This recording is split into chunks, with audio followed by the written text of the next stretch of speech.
இயற்கையோட இறைவனை பார்க்க போறது எவ்வளோ ஒரு அழகான ஒரு அனுபவம். இன்னைக்கு வந்து நம்ம கோயம்புத்தூர் மாவட்டத்தில் இருக்க காரமடைக்கு பக்கத்தில் இருக்க நம்ம குருந்தமலை முருகன் கோவிலுக்கு தான் போயிட்டு நம்ம கோவிலுக்கு பக்கத்தில் போகிற வழி எல்லாமே இந்த மாதிரி ஒரு வியூவில் தான் இருக்கு. நாங்கள் போன டேல பார்த்தீங்கன்னா வெயில் சுத்தமாகவே கிடையாது. இந்த மாதிரி ஒரு கிளைமேட்டில் தான் நாங்கள் போனோம். அவ்வளோ சூப்பராக இருந்தது. இந்த மாதிரி ஒரு கிளைமேட்டில் நாங்கள் கோவிலுக்கு போகணும்னு எதிர்பார்க்கவே இல்லை.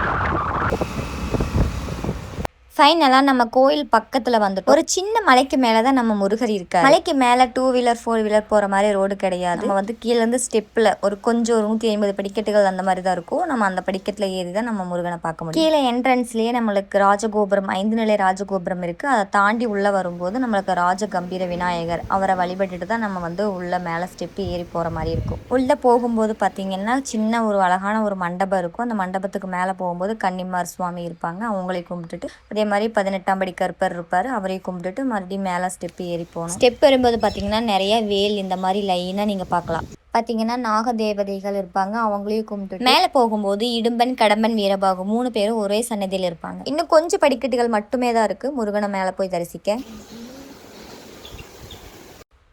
மேலே போகும்போது 3 நிலை ராஜகோபுரத்தை பார்க்க முடியும். மேலே போகும்போது லெஃப்ட் சைடு பார்த்தீங்கன்னா நிறைய நாக சிலைகளை பார்க்க முடியும். அனந்தன்னு சொல்லக்கூடிய ஒரு நாகம் முருகனை வழிபட்டு இந்த கோயிலில் பாவை விமோச்சனம் பெற்றதாக பாறையில் ஒரு பெரிய நாக சிலையை பார்க்க முடியும்.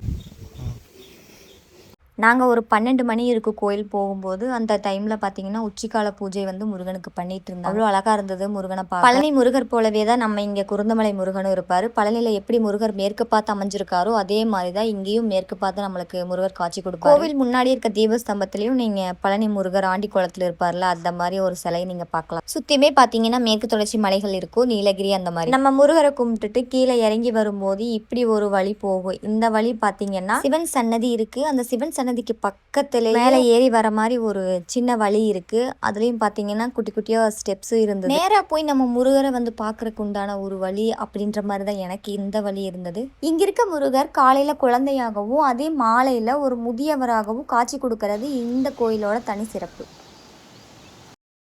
பஞ்சலிங்கங்களையும் இந்த கோயில நம்ம பார்க்க முடியும். பக்கத்திலேயே நம்மளுக்கு முருகர் வள்ளி தெய்வானை சன்னதி இருக்கு. இந்த சன்னதி பாத்தீங்கன்னா சிவன் மற்றும் அம்பாள் இருக்க சன்னதி. குருந்த மரங்கள் அதிகமா இருந்ததுனால குருந்தமலைனும், அகத்திய முனிவருக்கு முருகன் குருவாக இருந்து ஞான உபதேசம் செஞ்ச இடம் என்றனால குரு இருந்தமலை குருந்தமலை அப்படின்னு பெயர் காரணம் இருக்கு. கோயிலுக்கு வெளியில ஒரு சின்ன குன்றுல ஆஞ்சநேயர் கோவில் இருக்கு. அவர் கால் பதிச்ச இடம் கோயிலுக்கு முன்னாடியே இருக்கும். அந்த கால் பாதத்தை நான் வீடியோ எடுக்க மறந்துட்டேன். இங்க வரும்போது கண்டிப்பா அந்த இடத்த பார்த்துட்டு போங்க. கோயிலுக்கு முன்னாடி ஒரு போர்டு வச்சிருந்தாங்க. இந்த மாதிரி குட்டியா இருக்கு அந்த தண்ணி தேங்கி இருக்க இடத்துல வந்து யாருமே உள்ள இறங்கக்கூடாது, எதுவும் பண்ணக்கூடாது அப்படின்னு சொல்லிட்டு. இந்த கோவில்ல 2 தேர் இருக்கு. கோவில்ல இருந்து சாமி கும்பிட்டுட்டு கீழே வரும்போது நம்மளுக்கு அன்னதானத்துக்கு டோக்கன் கொடுத்தாங்க. நாங்க டோக்கன் வாங்கிட்டு அன்னதானம் சாப்பிட கிளம்பிட்டோம். ஒரு நாளைக்கு 50 டோக்கன் கொடுக்குறாங்க.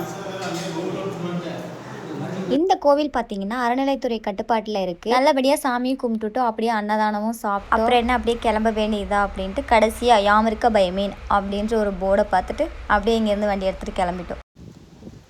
ஒரே ஒரு ரெக்வஸ்ட், பொதுவாகவே எனக்கு டாக்ஸ்னால் ரொம்ப பிடிக்கும். எனக்கு எங்கே போனாலுமே ஏதாவது ஒரு பிஸ்கெட் கட்டு நான் அதுக்கு கண்டிப்பாக வாங்கி போட்டுருவேன். எனக்கு வீடியோ எடுத்து போடணும்னு கிடையாது. இந்த மாதிரி நீங்கள் ஏதாவது டாக் பார்க்கும்போது கண்டிப்பாக அதுக்கு ஏதாவது உங்களால் முடிஞ்ச ஒரு பிஸ்கெட் கட்டு வாங்கி போட்டுருவோம். அவ்வளோதான், வண்டி எடுத்துகிட்டு நாங்கள் கிளம்பிட்டோம். நெக்ஸ்ட் நம்ம எந்த கோயிலுக்கு போகலாம் அப்படின்னு சொல்லிட்டு நீங்கள் கமெண்ட்டில் சொல்லுங்கள். இந்த வீடியோ பிடிச்சிருந்தா மறக்காமல் லைக் அண்ட் சப்ஸ்கிரைப் பண்ணிக்கோங்க. அடுத்த ஒரு அழகான வீடியோவில் பார்க்கலாம். பாய்.